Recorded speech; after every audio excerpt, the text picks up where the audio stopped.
Good morning students. आपको सारे notes, videos, books वगैरह मिल गई होंगी। बेसिकली थोड़ा सा मेरे बारे में बताता हूँ। मेरा नाम पुनीत है। एमबीए का क्लासेस लेता हूँ। 2006 से पढ़ा रहा हूँ। 20 इयर्स का मेरे को एक्सपीरियंस है। वीजू, Poornima, JECRC, Arya, ILM, IRM, IPS business school, सब में मैं जा रहा हूँ और एज अ गेस्ट फैकल्टी पढ़ा रहा हूँ। और इवनिंग में मेरा क्लासेस चलता है, ऑनलाइन ऑफलाइन रिकॉर्डेड, तीनों मोड पे क्लासेस चलता है।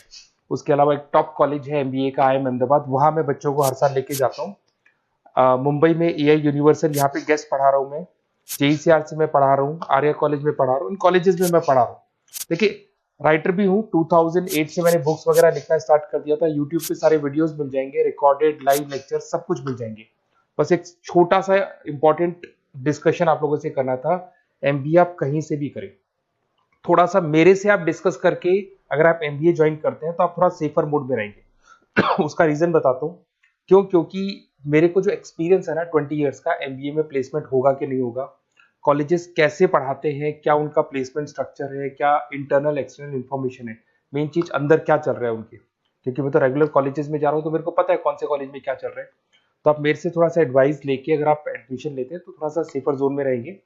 बाकी आपके डिस्टेंस के ऑनलाइन के एडमिशन, मणिपाल हो गया, एमएटी हो गया, ज्ञान विहार हो गया, तो यहाँ भी आपको अवेलेबल हो जाएंगे। तो आप अगर एडमिशन लेते हैं तो प्लीज मेरे से कंसल्ट करना। हो सकता है कि मैं आपको एक बेस्ट कॉलेज बता पाऊं और एक सेफर जोन में लेके जा पाऊं। क्योंकि एडमिशन लेने के बाद बच्चों को लगता है कि यार गलत जगह चले गए। Okay, best of luck. मेरा नंबर आपके पास है। साथ के साथ अगर आपको कोई और क्वेरी चाहिए तो मेरे को व्हाट्सअप करें या कॉल कर सकते हैं। Okay, best of luck. कभी ऐसा महसूस हुआ है कि आप मतलब विज्ञापनों के एक समंदर में तैर रहे हैं? हर रोज होता है ना? फोन स्क्रॉल करते हुए, टीवी देखते हुए, यहाँ तक कि सड़क पर भी। हर तरफ से कोई ना कोई ब्रांड आपका ध्यान खींचने की कोशिश कर रहा है। हाँ, और ज्यादातर तो बस एक शोर की तरह लगते हैं, पर कुछ ऐसे होते हैं जो दिमाग में अटक जाते हैं। सवाल यही है कि इस शोर और एक असरदार आवाज में फर्क क्या है, और ये फर्क कैसे पैदा किया जाता है। बिल्कुल।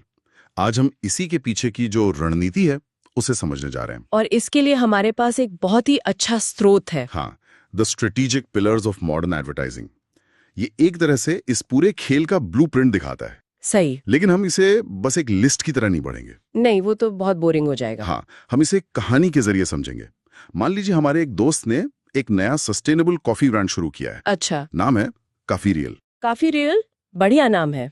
तो आज हम इस ब्रांड को शून्य से शिखर तक ले जाने के सफर में इन 9 रणनीतिक स्तंभों को लागू होते हुए देखेंगे। ये एक बहुत ही दिलचस्प तरीका है इसे देखने का, है ना? हाँ, क्योंकि ये सिर्फ कॉफी बेचने के बारे में नहीं है।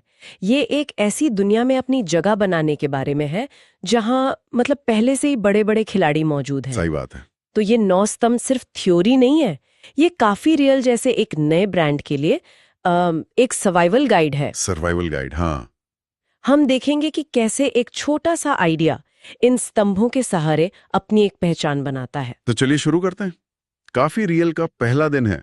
प्रोडक्ट तैयार है, पैकेट पर बढ़िया सा लोगो भी है, लेकिन उसे कोई जानता नहीं है। हमारे और आपके अलावा कोई नहीं जानता। तो स्रोत का पहला स्तंभ है जागरूकता पैदा करना। Creates awareness. सुनने में तो बहुत सीधा लगता है, पर आज के डिजिटल युग में जागरूकता का मतलब क्या है? क्या सिर्फ इंस्टाग्राम पर एक पोस्ट डाल देना काफी है? नहीं। नहीं। हाँ। आज जागरूकता का मतलब चीखना नहीं है, बल्कि सही कान में फुसफुसाना है। वाह। मतलब मास एडवर्टाइजिंग से ज्यादा स्मार्ट एडवर्टाइजिंग की जरूरत है। ओके, तो काफी रियल के लिए इसका क्या मतलब होगा? काफी रियल के लिए इसका मतलब होगा उन लोगों को ढूंढना जो पहले से ही सस्टेनेबल प्रोडक्ट्स या खास कॉफी में दिलचस्पी रखते हैं। अच्छा, मतलब एक निश ऑडियंस। बिल्कुल। ये जियो टारगेटिंग के जरिए उनके इलाके के छोटे कैफे के आसपास के लोगों को ऐड दिखाना हो सकता है, या फिर सोशल मीडिया पर फूड ब्लॉगर्स के साथ काम करना। एकदम सही, जिनकी ऑडियंस ऐसी चीजों की कद्र करती है। और यहीं पर दूसरा स्तंभ सपोर्ट्स प्रोडक्ट लॉन्च काम आता है। कैसे? लॉन्च का धमाका सबके लिए नहीं होना चाहिए, वो उन शुरुआती कुछ 100 या 1000 ग्राहकों के लिए होना चाहिए जो आपके पहले समर्थक बन सके। मतलब भीड़ में गुम होने से अच्छा है कि एक छोटी सी पर अपनी महफिल बनाई जाए। परफेक्ट। ठीक है, तो मान लेते हैं कॉफी रियल ने अपनी टारगेट ऑडियंस तक पहुंच बना ली। लेकिन ये ऑडियंस बहुत समझदार है और थोड़ी शक्की भी है। हाँ, आजकल सभी हैं। उन्होंने पहले भी 100 ऑर्गेनिक और सिंगल ओरिजिन कॉफी ब्रांड्स के ऐड देखे हैं। तो यहीं पर तीसरा स्तंभ आता है, उपभोक्ताओं को शिक्षित करना, एजुकेट्स कंज्यूमर्स। एजुकेशन। तो कॉफी रियल इन्हें ऐसा क्या बताएगा जो पहले किसी ने नहीं बताया? देखिए, यहाँ पर शिक्षा का मतलब फीचर्स की एक लिस्ट देना नहीं है। सही। कोई ये नहीं सुनना चाहता कि हमारी कॉफी 1200 मीटर की ऊंचाई पर उगती है। बोरिंग। शिक्षा का मतलब है कहानी बताना, स्टोरी टेलिंग। ओके। काफी रियल सिर्फ ये नहीं बताएगा कि उसकी कॉफी सस्टेनेबल है, बल्कि वो उस किसान की कहानी दिखाएगा जिसकी जिंदगी इस वजह से बेहतर हुई। अच्छा। वो अपने इंस्टाग्राम पर वीडियो डालेगा कि कैसे उनकी पैकेजिंग पूरी तरह से घुल जाती है। तो मतलब आप सिर्फ प्रोडक्ट के बारे में नहीं बल्कि अपने मूल्यों के बारे में शिक्षित कर रहे हैं। बिल्कुल। और जब आप ऐसा करते हैं तो आप सिर्फ एक और कॉफी ब्रांड नहीं रहते, आप एक भरोसेमंद विकल्प बन जाते हैं। एग्जैक्टली। ये सिर्फ जानकारी नहीं है, ये एक कनेक्शन की शुरुआत है। ये बात बहुत दिलचस्प है। तो पहले पड़ाव में हमने शोर नहीं मचाया बल्कि सही लोगों से बात की और उन्हें अपनी कहानी से जोड़ा। लेकिन सिर्फ भरोसे से तो काम नहीं चलेगा, बाजार में और भी भरोसेमंद ब्रांड हैं। सही बात है। अब कॉफी रियल को खुद को सबसे अलग कैसे दिखाना है, यहीं से स्रोत का अगला खंड शुरू होता है जो मुझे सबसे ज्यादा आकर्षक लगता है। कौन सा? ब्रांड छवि बनाना, बिल्ड ब्रांड इमेज। ये एक एहसास, एक पहचान बनाने जैसा है। हाँ, ये बहुत जरूरी है। ये होता कैसे है? क्या ये सिर्फ एक अच्छा लोगो और टैगलाइन है? नहीं, लोगो और टैगलाइन तो सिर्फ यूनिफॉर्म है, पहचान नहीं। ब्रांड छवि तब बनती है जब आप अपने उत्पाद के बारे में बात करना बंद कर देते हैं। मतलब? सोचिए, कॉफी रियल के विज्ञापन में शायद कॉफी का कप दिखे ही नहीं। अच्छा, तो फिर क्या दिखेगा? बल्कि उसमें एक युवा आर्टिस्ट दिखे जो सुबह 4 बजे उठकर अपनी पेंटिंग पूरी कर रहा है, या एक कोडर जो एक मुश्किल प्रॉब्लम सॉल्व कर रही है। और बगल में बस उनका कप रखा है। हाँ, संदेश ये नहीं है कि हमारी कॉफी पियो, संदेश ये है कि हम क्रिएटिविटी और मेहनत को सलाम करते हैं। समझ गया। आप कॉफी नहीं बेच रहे, आप उस जज्बे को बेच रहे हैं जो आपके ग्राहक महसूस करना चाहते हैं। मतलब आप सीधे सीधे नहीं बता रहे कि आप क्या हैं, बल्कि आप ये दिखा रहे हैं कि आप किन लोगों के साथ खड़े हैं। ये तो बहुत शक्तिशाली तरीका है ना? और यहीं से अगला स्तंभ, प्रतिस्पर्धा का सामना करना, फेसेस कंपटीशन, वो अपने आप लागू हो जाता है। कैसे, समझाइए। आप स्टारबक्स जैसी बड़ी कंपनी से मतलब कीमत या दुकानों की संख्या में तो मुकाबला नहीं कर सकते। नहीं, बिल्कुल नहीं कर सकते। लेकिन आप पहचान के मामले में उन्हें मात दे सकते हैं। आप सबके लिए कॉफी की जगह कुछ खास लोगों के लिए कॉफी बन सकते हैं। बिल्कुल, आप द अनस्टारबक्स बन जाते हैं। द अनस्टारबक्स। आपकी मार्केटिंग कहती है, अगर आप भीड़ का हिस्सा नहीं है तो आप हमारे जैसे हैं। ये एक मजबूत छवि बनाता है।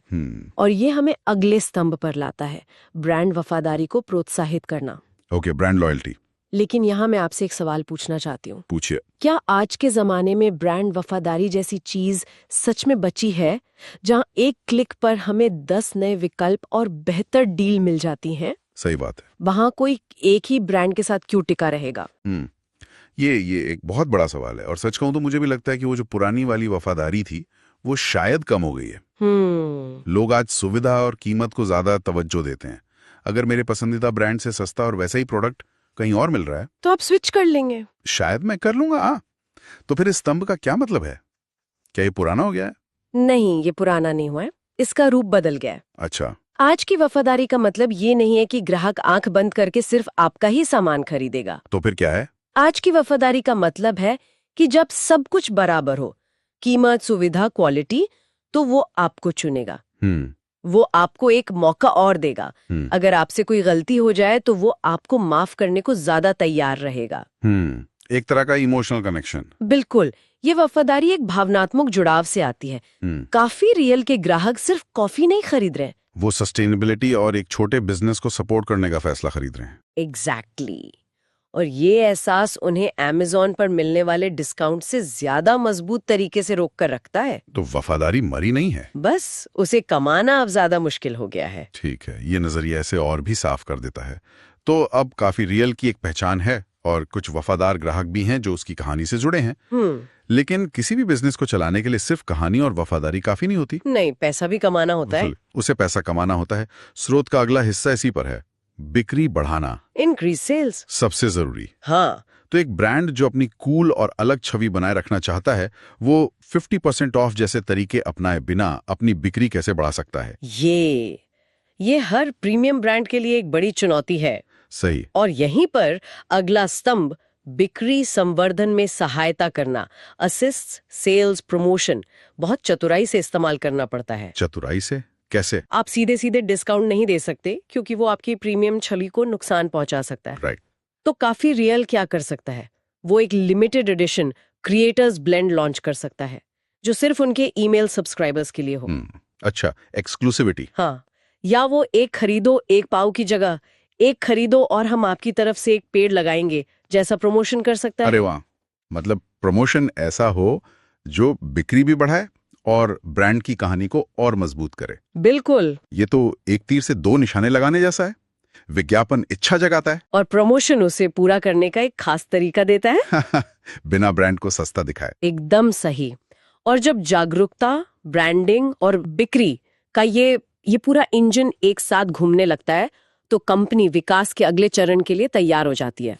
और स्रोत का आखिरी और सबसे महत्वपूर्ण स्तंभ है बाजार का विस्तार करना। Expands market. बाजार का विस्तार तो काफी रियल, जो अभी तक सिर्फ एक शहर के कॉफी प्रेमियों के बीच लोकप्रिय था, अब वो अपने पंख कैसे फैलाएगा? क्या इसका मतलब है कि वो दूसरे शहरों में स्टोर खोलना शुरू कर दे? ये तो पारंपरिक तरीका हुआ। आज के डिजिटल दौर में बाजार का विस्तार शायद सिर्फ भूगोल तक सीमित नहीं है। बिल्कुल नहीं। बाजार का विस्तार आज 3 स्तरों पर होता है। 3 स्तरों पर? हाँ, पहला भौगोलिक, जो सबसे सीधा है। डिजिटल विज्ञापनों के जरिए काफी रियल मुंबई या बैंगलोर जैसे नए शहरों में अपनी प्रोडक्ट को टेस्ट कर सकता है, वो भी बिना वहां कोई ऑफिस खोले। बिल्कुल। दूसरा जनसांख्यिकीय, डेमोग्राफिक। ओके। मान लीजिए उनके डेटा से पता चलता है कि देर रात तक काम करने वाले गेमर्स उनकी कॉफी बहुत पसंद कर रहे हैं। ये तो एक पूरी तरह से नया ग्राहक वर्ग हो गया। हाँ, जिसे उन्होंने कभी टारगेट ही नहीं किया था। अब वो गेमिंग इन्फ्लुएंसर्स के साथ पार्टनरशिप कर सकते हैं। दिलचस्प है। और तीसरा और सबसे दिलचस्प है उपयोग का विस्तार, यूसेज एक्सपेंशन। इसका क्या मतलब है? शायद वो एक ऐसा विज्ञापन अभियान चलाएं जो लोगों को दिखाएं कि कॉफी सिर्फ सुबह पीने की चीज नहीं है, बल्कि वर्कआउट से पहले एक बेहतरीन एनर्जी बूस्टर भी है। एग्जैक्टली। इस तरह वो अपने मौजूदा ग्राहकों को ही ज्यादा कॉफी पीने की एक नई वजह दे रहे हैं। ये तो बहुत स्मार्ट विस्तार है ना? तो इन सब बातों को अगर हम एक साथ देखें तो ये 9 स्तंभ सिर्फ अलग अलग बिंदु नहीं है। नहीं, ये तो एक बिजनेस को बनाने और उसे बड़ा करने का एक पूरा चक्र है, एक पूरा सिस्टम है। हाँ। हमने काफी रियल के एक छोटे से आइडिया से शुरुआत की और उसे एक ऐसे ब्रांड तक पहुंचा दिया जो न सिर्फ सामान बेच रहा है बल्कि एक पूरी कम्युनिटी बना रहा है और लगातार नए रास्ते खोज रहा है। बिल्कुल। स्रोत इसे एक ऐसे ब्लूप्रिंट की तरह दिखाता है जो बताता है कि विज्ञापन हमारी पसंद को कैसे आकार देता है। सही। ये अवेयरनेस से शुरू होता है, एजुकेशन के जरिए विश्वास बनाता है, एक मजबूत छवि के साथ दिल जीतता है, और आखिर में बिक्री और विस्तार के साथ बिजनेस को जिंदा रखता है और बढ़ाता है। हर स्तंभ दूसरे को ताकत देता है, एक के बिना दूसरा अधूरा है। ये एक बेहतरीन सारांश है। इससे ये साफ हो जाता है कि विज्ञापन सिर्फ एक आकर्षक टीवी कमर्शियल या होर्डिंग नहीं है। नहीं, उससे कहीं ज्यादा है। यह किसी भी बिजनेस की नींव में लगा एक रणनीतिक औजार है। बिल्कुल। और जब इसे सही तरीके से इस्तेमाल किया जाए तो ये सिर्फ उत्पाद नहीं बल्कि एक विरासत बना सकता है। और जाते जाते एक सवाल छोड़कर जाती हूँ। जरूर। इस पूरी चर्चा ने हमें समझाया कि विज्ञापन का ये जो पूरा तंत्र है वो कैसे काम करता है। अब जब हम इस ढांचे को समझ गए हैं तो क्या इससे हमारे रोजमर्रा के विज्ञापनों को देखने का नजरिया बदल जाता है? अच्छा सवाल है। जब हम अगली बार कोई शानदार विज्ञापन देखेंगे तो क्या हम सिर्फ उसकी कहानी में खो जाएंगे या उसके पीछे की इस पूरी रणनीति को देखकर मुस्कुराएंगे? मतलब क्या जादू के पीछे का राज जानना हमें उसके असर से मुक्त कर देता है, या हम इसकी कला की और भी ज्यादा सराहना करने लगते हैं?